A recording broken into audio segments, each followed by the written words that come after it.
Raw review for the Cinco de Mayo episode of Raw. I'm Will. That's Brandon. We're the Cousins of Destruction Wrestling Podcast. As always, let's cheers. Talk about some wrestling. Yeah. Like May 5th episode of Raw. No El Grande Americano. Shame. That's a little bit of disappointment. But this was a better Raw episode than SmackDown was. Go home Raw going into Backlash. We'll be there. So thank you everybody who stopped by to watch the live stream with Raw. Make sure to stop by on SmackDown. Watch all the content this week as we prepare to, go to Backlash. Yeah, it's Backlash week. Not a lot of hype for it, but you know what? We're going to have fun when we're there. So like you said, like, subscribe, all that good stuff. But let's get into this. Mr. Jey Uso was here to start the show. Last week he was talking to Logan Paul, so we all naturally thought, well, he going to call out Logan Paul. This man gets to the ring and he says, I'm here, Logan's here, so let's do this tonight. Get out here, Logan Paul. And what happens? Ladies and gentlemen, you was going to eat the entire time? I was going to say how long ago. I got to stop it. Ladies and gentlemen, Paul Heyman comes out instead. And all of our heads turn. We're like, what the hell? Mm-hmm. This man comes out. He said, I came here to say something to your face, Mr. Jey. And Jey says, what? You have a lot of balls coming out here after what you did to my family. And that's when Paul kind of snaps. And he goes, what? You're going to give me a lecture on family and disobeying family, going against family. And Jay's like, yeah, I sat there and I warned everybody about Roman for a long time. You didn't do anything. And Paul said, you know what? You warned everybody but me. My best friend CM Punk put me in the worst position in absolute history. He sabotaged my relationship with Roman. So let's talk about Roman while we're at it. He said, I had a dream with CM Punk way before I met Roman Reigns. And when I met Roman, guess what he was? He was a big dog that was sitting in the corner with absolutely nothing until I stepped in and I turned him into the head of the table. I turned him into the longest reigning undisputed champion in WWE history, and he blew it at WrestleMania 40. Then he sat there in the shadows again and watched Solo Sikoa and the new family put me through a table, and he did nothing about it. And when he got back, did he come to save little old Paul Heyman? No, he came back for his stupid Ula Fala, which is pretty funny to hear, honestly. And so he goes, yes, did I betray Roman? Yeah. Am I a scumbag? Yeah. I don't really care because I'm right. I'm in the right. Screw you. Screw all of you. And he's going absolutely insane at this point. Yeah, he's popping blood vessels. Yeah. I mean, this is up to a 12. Yeah, this is insane. He's going absolutely insane here. Jay goes, are you okay? I mean, he breaks the silence there. He goes, what does this have to do with me at the end of the day? And Paul says, it has nothing to do. You're right. That's not the point of why I'm here. But I did come to talk to you about you. You won that title, but you don't even know what that title is about. That title represents power and control, and you don't even know how to use that power and control. So while you want to be champ, while you think you're the champion, Seth has to become champion at some point. He says, Braun was stage 1. Unfortunately for you, that title is stage number 2. But I'm here to actually do you a favor. I'm going to let you pick when Seth gets to take that title. Any place, anytime, anywhere, you get to pick the time and place that you're going to lose. And he starts to leave. Backlash. And yeah, we're going Backlash, please. And Jay gets pissed right then and there. He's like, did you just say that? And he says, anytime, any place, anywhere for this title. He gets right into Paul Heyman's face and he goes, well, tell Seth it's on tonight. So that match is now scheduled, and we see Paul Heyman walk to the back where he meets and greets Seth Rollins and Braun Breaker, and he goes, oh my God, Seth, you were 100% right. He totally fell for the trap. Seth gives him a good old I told you so. Braun's kind of like, I don't really understand this whole thing, why it's happening here tonight. He's kind of looking like, a lost dog, and Paul's like, let me explain it to you. At WrestleMania, CM Punk and Roman Reigns both planned to beat Seth Rollins, and they still couldn't beat Seth Rollins. Jey Uso is an unplanned man who's not very focused right now, so it's a perfect time for us to get the keys to the kingdom. This is a hell of a way to start a freaking Raw. It was amazing popping it. Yeah, a little bit on the, on the lengthy side, you would say, like in terms of just overall time-wise, that's a huge chunk of time there. But, come on.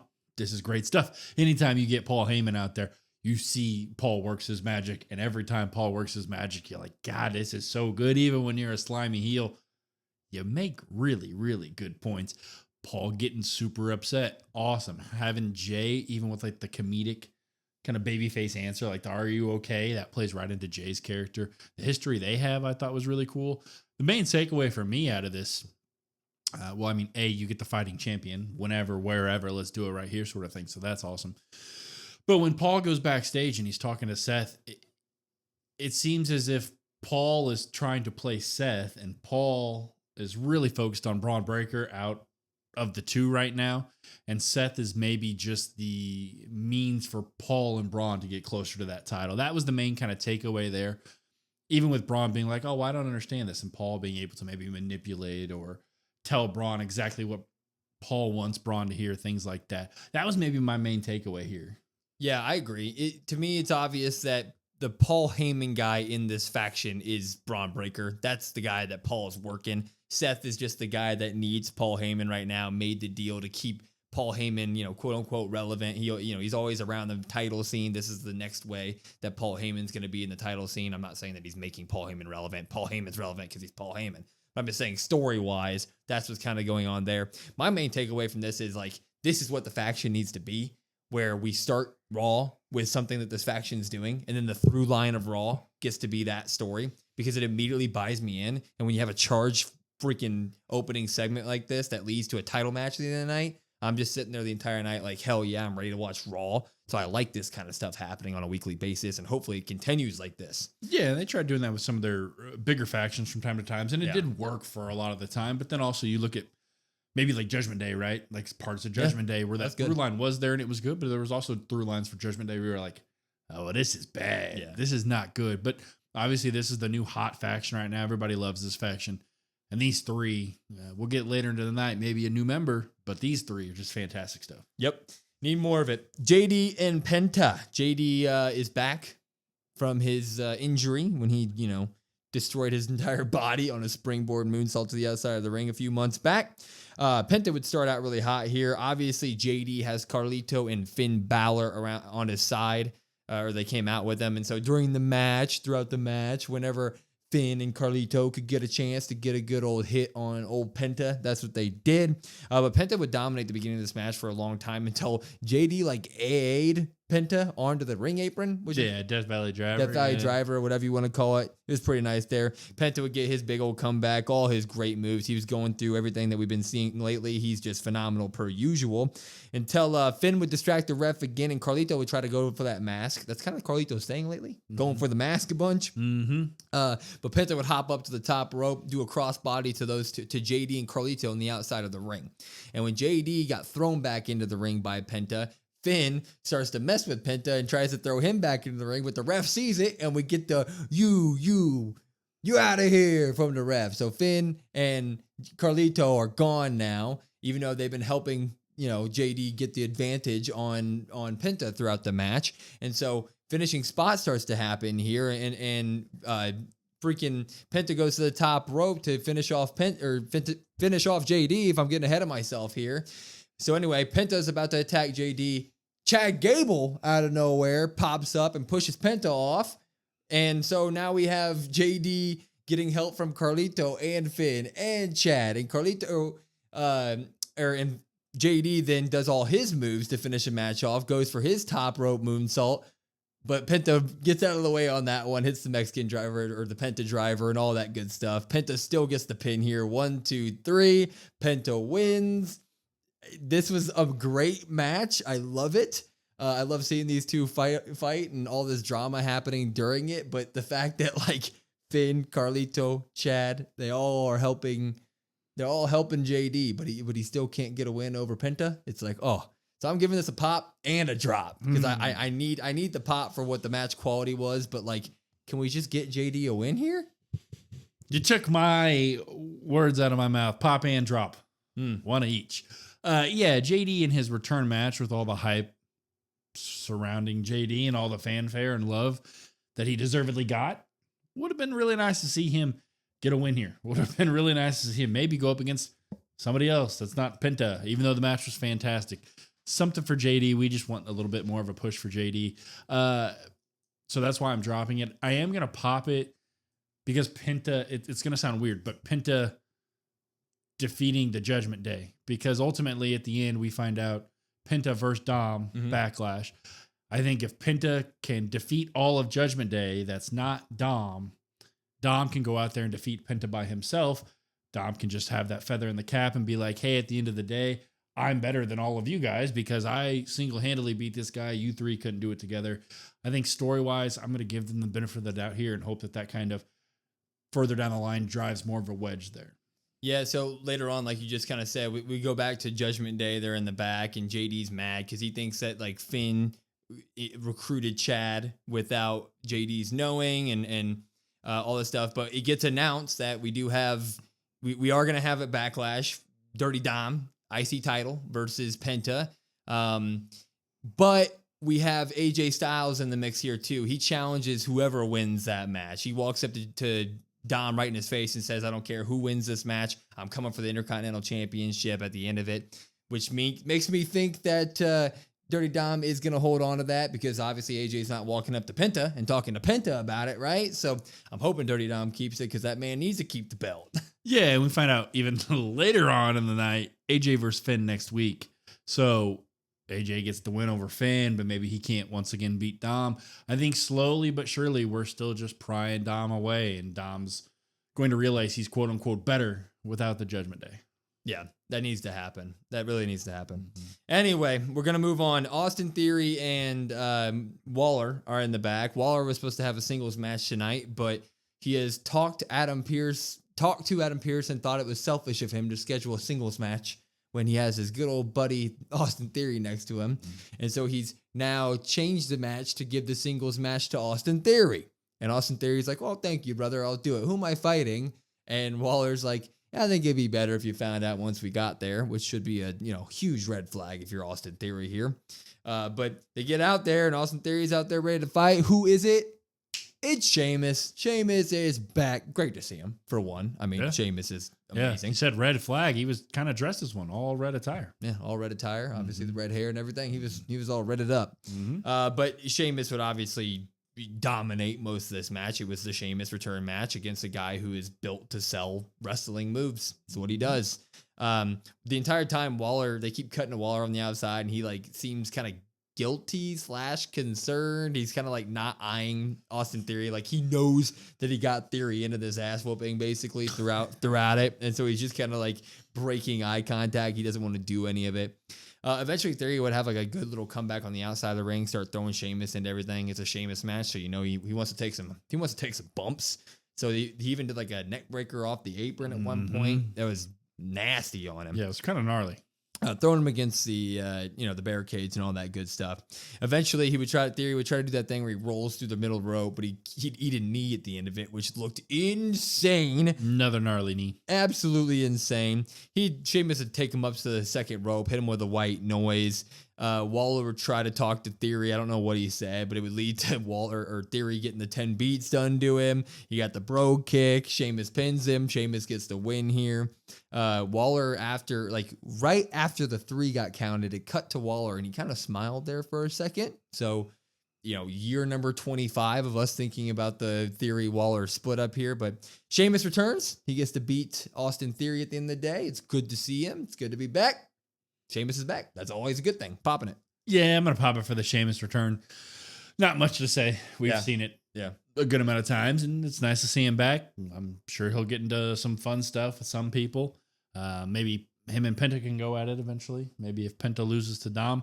The Theory Waller stuff is what it is. I'm not going to look too in depth to that just because it's we've seen this a bunch of times, and at this point, I don't even know how I feel about it if it does happen. Yeah, right. The story here is was there any little hints at a breakup between A-Town Down Under? And it's it's the same sort of breakups we've been seeing since WrestleMania 40. So, will they, won't they? Probably never. WrestleMania 4 at this point. I don't know. It might be. It's been a while. Long time. That's when Becky comes out. The man comes out, and immediately the crowd starts booing her, and she just capitalizes on that, leads right to it. She says, I suck. No, I'm confused. How am I the bad guy here? I am the victim. I took Bailey out, but everybody was happy. She's like, I'm pretty sure I saw someone crying when I made my entrance at WrestleMania. She goes, no one cared about Bailey. She's garbage. I took out the garbage. And then I didn't write it down how many times she said garbage, but she went on to say that she took out the garbage in reference to Bailey like 10 times. I would say, over 10. I would say like 11 or 12. I mean, it was a lot, and it was one right after the other. Garbage. She would then go on to call Lyra recycling, which is less offensive than regular garbage, but it's still garbage. She is absolutely nothing without me. And Lyra obviously heard enough about garbage to where she decided to come out and she says, oh, so I'm recycling. Well, guess what? You've been recycling your act and moveset for years. You have nothing to do with my success. You didn't make me. You left, and guess what? Everybody got a bunch better. I made history while you were gone. I've defended this title more days than you showed up this year. And Becky took the mic. She said, everybody's doing well and had a record year because there wasn't me to compare them to, which was nice. My job isn't to help, it's to win. And Lyra says, oh yeah, you're so great. And she goes on to list all of Becky's accolades, all the firsts that she did. Like she was the first to headline a WrestleMania, and she was the first to win that first SmackDown Women's Champion. Yeah. And she says, but you were not the first Intercontinental Champion, right? And as long as I'm here, you are going to have to live with second place. And that's when Becky just snaps. She goes after Lyra, but Lyra capitalizes right away. Lyra would basically whoop Becky the entire time here. She took her outside of the ring, was throwing her against the barricades over and over again. We had a few refs. Jessica Carr was out there, a couple of the other ones to break them up. Becky rolled into the ring for a second and grabbed a mic and was gonna say something, but Lyra caught her before she could say anything. Becky would try to go for the manhandle slam, but Lyra would reverse it into the Nightwing, and Lyra would stand tall at the end of the day. And this feud is great. I think the Becky-Lyra feud has been phenomenal so far. I wish Backlash wasn't so close to WrestleMania because it feels like if we just gave this even a more couple weeks, this could be like a main event level match. I really think they're doing well. And someone in our chat had a great point. It feels like the Lyra-Becky feud is exactly what WWE wanted the Charlotte-Tiffany feud to be, and I couldn't agree with it more. Popping all of it. Yeah, this was the best back and forth, I would say, of the night. Later on was a close second, but this was really solid. You like to say that I'm a Lyra hater, that I don't like Lyra, which is false. But this was good. I wanted to see some more character development from her, give her some time on the mic, give her some promos. What can she do? She's a relative unknown at times. She put her out there with Becky, and Becky calling Bailey garbage, I think was a big oh, okay. Well, she's definitely not winning. But then you have Lyra stand tall at the end, and you're like, well, this is really kind of up in the air at this point. Her getting the better hand of Becky here was awesome. I really like to see how much better I think Lyra's become when she's put in there with the right people. I think it might have just been a situation of hey, there was nobody in to put her with. So now you kind of look at it and you're like, well, she's in there with Becky Lynch, so she kind of raises her game. She's right there with Becky. This feud is fantastic. Like you said, I wish Backlash wasn't so soon after Mania because you could give it more time to kind of build and build and build. I know there's going to be part 1, part 2, probably part 3 at this point. At least that's the hope, because I hope this kind of goes until I would say, well, there's a bunch of PLEs between now and then, but maybe SummerSlam. I mean, it deserves a big time blow off match of some sort of some kind. That's how good this has been in already a short amount of time. You could point at this and be like, yeah, this was my favorite moment of the night. And I wouldn't disagree. If you really enjoyed this stuff, you should have. Yeah. They are tearing each other up in kayfabe and just making great points after great points back at each other. It's some of the best dialogue back and forth that we've seen in a while in terms of women's feuds and feuds just overall. It's just been that good. I'm looking forward to this because Lyra's getting over.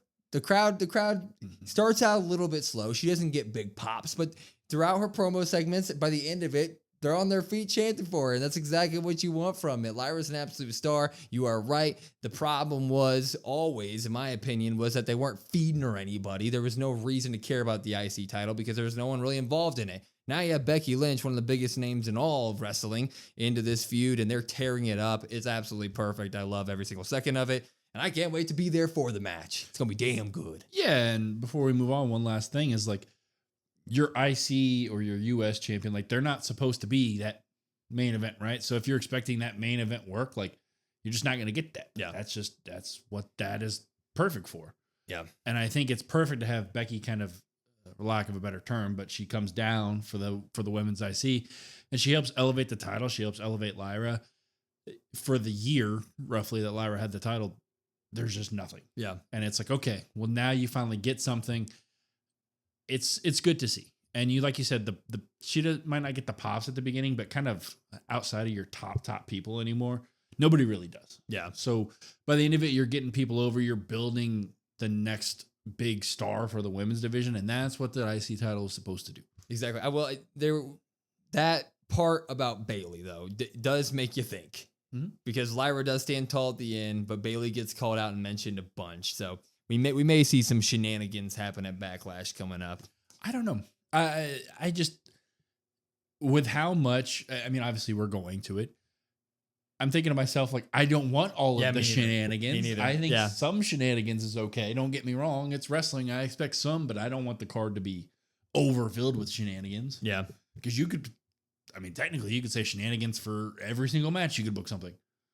Yeah. It's just, she talked a lot of shit. A lot of garbage. A lot of garbage thrown around. Yeah. Call somebody garbage that much. I mean, they're going to show up, I think. Mm-hmm. We did get Roxanne Perez versus Io Sky next, and this match was just exquisite. It was absolutely great. And it's hard to do and hard to write down and really, put it on paper and yeah. But anyway, they would trade drop kicks right away, and the drop kick that Roxanne did right away hit Io in the side of the knee. And Io would be selling that the entire match. I think it was like her right knee. They would trade suicide dives. They were basically doing a lot. They were mimicking each other a lot during this match, which was really cool because they both nailed it. I mean, it was like perfect throughout the entire thing. Io would go to the top rope, hit her missile drop kick, do all the good stuff. But when she wanted to do like the bullet train and all that stuff, her knee gave out. Her knee was like, ow, she can't do it. And that's obviously when Roxanne would get the best of her there.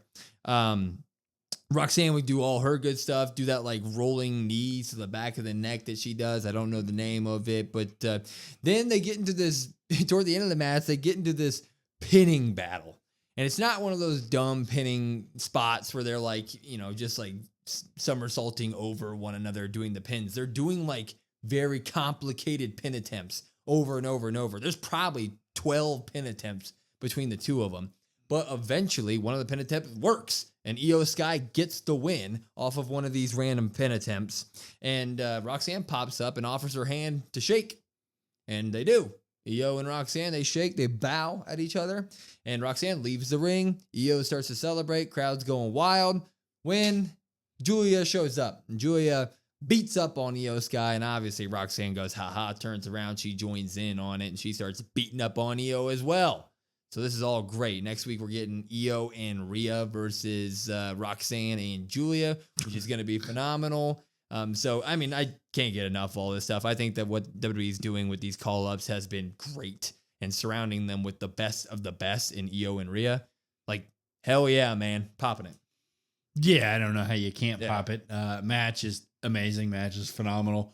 Call-ups, they're putting them with the right people. They're putting them, more importantly, I think, with important people. Yeah. Like, everybody knows Io. Everybody knows Rhea. Well, how do you make two new stars from developmental, quote-unquote, that maybe most people haven't seen? I mean, Roxanne cuts a promo tonight where the crowd doesn't really respond maybe how you want. She's working the crowd, doing the heel work. And you don't maybe get as much from the Omaha crowd. So it's like, okay, maybe some people don't really know who she is, and that's perfectly fine if you don't. But if you don't, you better know, because she's fantastic. Julia's fantastic. Steph is fantastic. All those call-ups are doing amazing stuff. It was nice to see the back and forth pin thing finally end in a pin, because you get that all the time, and typically you're like, oh, that's just kind of a wasted spot. So I thought it was cool. I mean, when you're playing the video game, sometimes you miss a button and sometimes you lose. Damn it. That's just how it goes, Tough luck. So it's good stuff. The tag match next week is going to be phenomenal. I don't really know the end goal at this point, nor do I almost not care, because this has just been that good. Yeah, I completely agree. I mean, I love seeing Roxanne and Julia and all of them on Raw, and I think that they're not just like Roxanne is taking pins, right? But she's having phenomenal matches with these top stars of Raw, right? They're not throwing her out against, no disrespect to Maxine, but they're not throwing her out against Maxine and having her get pinned by Maxine or anybody like that. Like, she's taking pins from Rhea Ripley. She's taking pins from Io Sky. And like the fight against Io Sky today, it was just a roll-up battle. Like, she didn't get beat. Like, she wasn't like so battered that she took a 3 count. She just got bested during that part of the match. So it's like, we're really, really giving her a good lead off here when it comes to her debuting on Raw and all that stuff. And I'm just looking forward to the future. Yeah, and I think the best part is about her, Julia, and Steph is like, they're all so good in all aspects. Like, they have the high flying offense, but they also have the power offense. They also have the technical stuff, the submissions, the like, hey, I'm going to work your knee down, and oh, I've got a bad knee, and like that comes into play, sort of thing. So like, all together, it's really nice to see just like the importance of the actual wrestling coming together, and it's just good to watch. I mean, it's just awesome. It's so good. Next, we had Otis taking on Rusev Day. Rusev's in-ring re-debut since his return. And guess what? They're 2 giant humans, Otis and Rusev. That was the story at the beginning of this match and the match as a whole. Mm-hmm. They would just go back and forth trying to meet the other until Rusev did like a leaping, spinning heel kick that just destroyed Otis. Hip to the face. Yeah, hip to the face. I mean, I know it was supposed to be a kick. It was a hip. And he'd boot Otis out of the ring. And then when they fought on the outside, Rusev ended up getting stunned next to the announce table. Otis ran in the ring, and then he did like a dive out of the ring and sent Rusev over the announce table. Everybody's going crazy there, and he was throwing him against the stairs and everything. I mean, they were just tearing everything up. Eventually, Rusev would get, the I'm the new guy and I'm pissed, hulking up comeback. He'd end up locking up the accolade lock onto Otis, and Otis would tap out. But Tozawa had trouble with this, and Tozawa popped up in the ring, and he he came face to face with Rusev, and you stop messing with my friend. And he ripped his shirt off, and Rusev was like, okay, Tozawa, I'll back away. He got out of the ring. And when Maxine and Tozawa went to console Otis on the ground, Rusev obviously went back and attacked. He picked up Tozawa and slammed him right on top of Otis's head. And then he started beating up on Otis. He threw him against the ring post multiple times. He put him back into the accolade lock. And this time he kind of did it until, Otis was not breathing, basically. Yeah, Adam Pearce came out. Pat McAfee treatment. Yeah, you got the Pat McAfee treatment. Otis had a slow ride all the way back. So Rusev wins his debut match. He ends up destroying Tozawa and Otis. I don't really know where we go from here with Rusev, but I mean, he looks like a strong bull that he is. I'm liking it. Pop. Yeah, I'm going to pop it. I don't think there's really a ton to say here at the end of the day. I think where it leads to, I think you have him versus Tozawa. I think that's what's going to probably happen. I do feel bad for Tozawa because he took that powerbomb, which looked gnarly, and then he was just down. So everybody's counseling Alpha Babes. Even Natalia shows up randomly. You forgot to mention that. Natalia, and I don't know. She just randomly pops up. She's just there with them now. Oh yeah. I mean, she did nothing. She did nothing. Yeah. She's not even in wrestling attire. I don't know that was just random, but okay, whatever. A little bit of a tough time for my pick of the next Raw Tag Champs, but you know what? It is what it is. Rusev is a strong guy.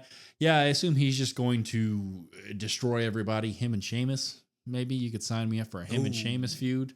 We know how much Sheamus loves to hurt people and how much Rusev loves to hurt people. Just give me that. Yeah, I can already see people kind of complaining about kind of what Rusev's doing right away. And I see it, he is getting thrown in there with the Alpha Babes, and he's beating up on Otis and Tozawa, right? It seems like, the return of Rusev should be a little bit bigger, but we have time, and like the IC scene is so crowded right now, and we're kind of getting Raw back together after Mania and what we want to see, path-wise. Now that Sheamus is back, you're right. Would love to see that. Sign me up for that. But at the end of the day, Rusev is looking like a dominating dude who can just, choke out whoever. Like, we're baby steps to where he needs to be. So nothing to complain about, in my opinion. We'll move on, though. Adam Pearce stays in the ring, and he welcomes Pat McAfee and Gunther to the ring, who are going face-to-face for the first time, or I guess the last time before their match on Saturday. First time and last time, I guess. First time since he got choked out, yeah. And Gunther says, I'm not going to hurt you tonight. I am a professional. That's when the crowd kind of took over and you got choked out, or whether they say you tapped out. And Pat takes the mic and he goes, you talk about professional. My friend Michael Cole over there is a professional, 28 years for this company. And he had an opinion and you attacked him for it. So here's my opinion, Gunther. You and I actually have a lot in common. We grew up on opposite sides of the world, but we grew up with the same dream of being here in the WWE. The problem is you've been doing this for 20 years and you've spent 80% of your career in WWE being a champion, so you've become jaded. And this is just a job for you. For me, I still get jacked up every time I walk into the stadium. I dream of beating up assholes like you. You don't want it anymore, Gunther. You've lost to Sammy. You've lost to Jey because you continue to treat this like a job and underestimate people. You will underestimate me too, and I will beat you because you're soft. And Gunther grabs the mic and he gets real serious. And by the way, I don't do it justice. Crowd's going wild during the Pat promo. Dude's got a natural ability on the microphone. It's incredible. He also threw in some like Nebraska football stuff while we were at it there. So he was getting the crowd going. Then nobody beats this town's meat. Yeah, no one beats the meat, and the crowd was going to beat the meat. But Gunther gets right in his face, and he gets serious, and he says, did you enjoy your girl's birthday last weekend, Mr. Pat McAfee? Was it special? Because Saturday's going to be special for me because it's my first match since I lost at WrestleMania, and I assure you I will be focused. I promise you my full attention. I am going to maul you. I'm going to choke you out till you drop like a wet towel. Only the grace of God will be able to lift my arms away from your throat. And he drops the mic and walks away. And Pat goes from confident to uh-oh as he's walking back to commentary. I think this Gunther and Pat McAfee promo segment, though, completely sold me on this match. Sure, do I want Gunther to be doing more important stuff? Yeah, but this match is confirmed. We're getting it. And this promo is like, hell yeah, I want to see this Gunther going to murder that man. I love it. Popping it. Yeah, I'm going to pop it. You get Pat cutting these promos, the kind of blue collar guy in the blue collar towns. He did one last week here in Kansas City, this week in Omaha. He just knows how to talk with the people. Maybe in some parts of the country, I should say, maybe some people don't resonate with Pat. Maybe Pat pisses people off. But here, like in the Midwest, I feel like people can really connect to Pat and kind of his story and the upbringing and things like that. Pat can cut a promo better than like 85% of the roster. I mean, that is one of the main takeaways here. He gets people bought in. I know sometimes some people may say, well, you forget he has a microphone in front of his face 90% of the time. Like he has his own radio show. He's been on TV for God knows how long, right? He's a pro at this. And I think sometimes people might forget that. This just kind of reminded people like, hey, I'm still Pat McAfee, but I can also relate to you. I'm the guy on TV, but I'm also just like your next door neighbor. It was kind of like this weird dynamic, but I'm all bought in. Gunther being just the bully. I'm going to choke you out and nothing's going to stop me except God. I'm like, okay, yeah, this is awesome. I still want to see this match, even though, like you said, Gunther should be doing more important things. Give me a couple of solid 5 minutes of Pat putting up some offense. Have him get choked out. Have Pat fight so hard and then have Pat just get choked out.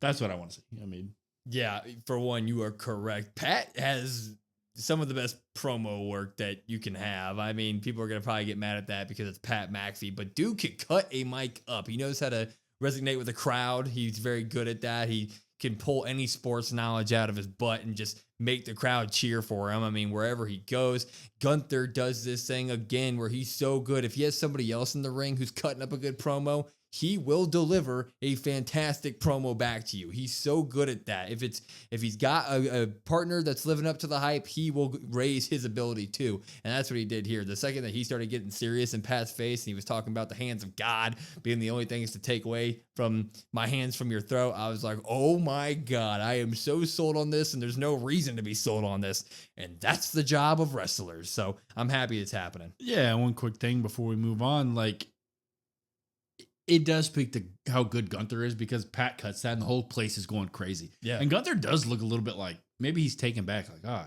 hell, I didn't think these people would cheer this man. Yeah. He is a little maybe like flustered and you're like, oh, Gunther doesn't have it. Gunther doesn't have it. Like Gunther's like, I'm going to choke you out until God tells me to stop. And you're like, oh, okay. Yeah. All right. and then Pat's also so good because he sells it the rest of the night. His demeanor changes. Sure, when Jey comes out for the main event we're about to get to, he yeets. But like he right afterward, he's kind of looking around when he's putting his headphones back on. You can just tell that he's like, oh, okay. Yeah, he says, I don't know if that's supposed to be a compliment. Yeah. I'm going to take it as a compliment. Yeah. Anyway, we get to our main event, our World Heavyweight Championship match between Seth Rollins and Jey Uso on this Monday Night Raw on Cinco de Mayo. I was like, you couldn't have just waited till Backlash, but it was absolutely phenomenal here.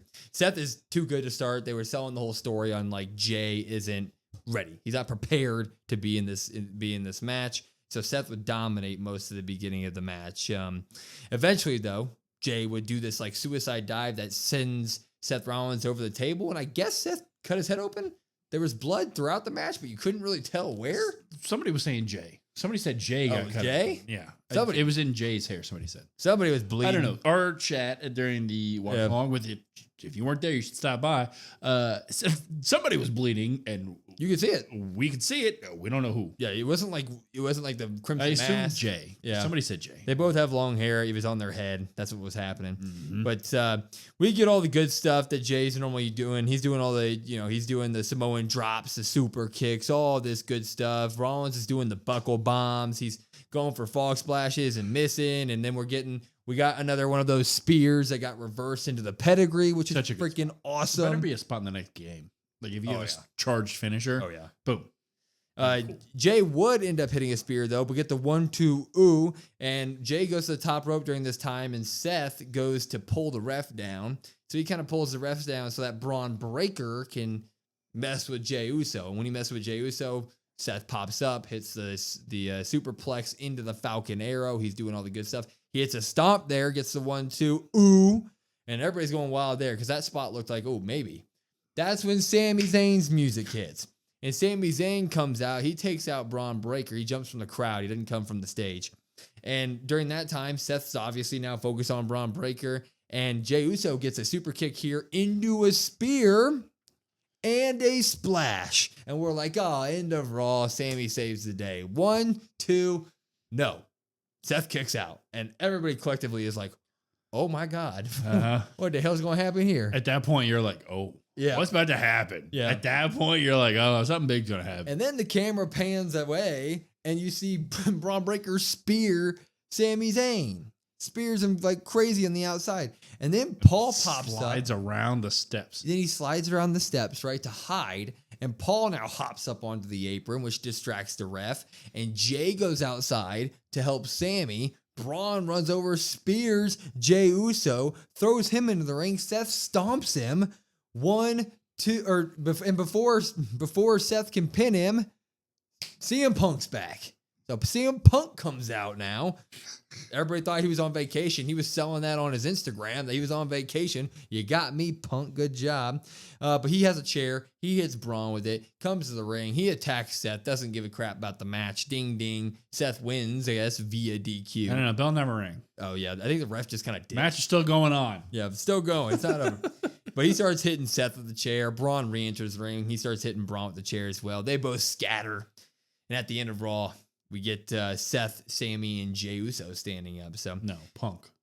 Yeah, Punk. Yeah, not Sami, Seth, not Jey. Seth. Yeah, not Seth. That'd be weird. Bunch of stuff happening here, anyways. Yeah. But World Heavyweight Championship match ends up ending in disqualification. Basically, CM Punk and Sami Zayn save Jey Uso, save the day. It does have a 3v3 kind of looking like it, right? It's Jey, it's Sami, it's Punk, and there is Seth and Braun and question mark, right? So it seems like that 3v3 action's coming, which means we're probably getting a new member pretty soon.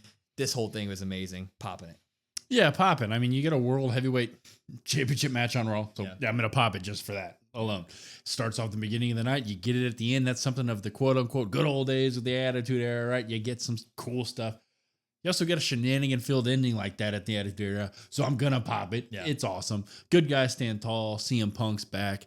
Him siding with Sami Jey, so obviously that's going to be the faction here. I guess it's kind of like a bloodline on Raw still like bloodline war games, guys.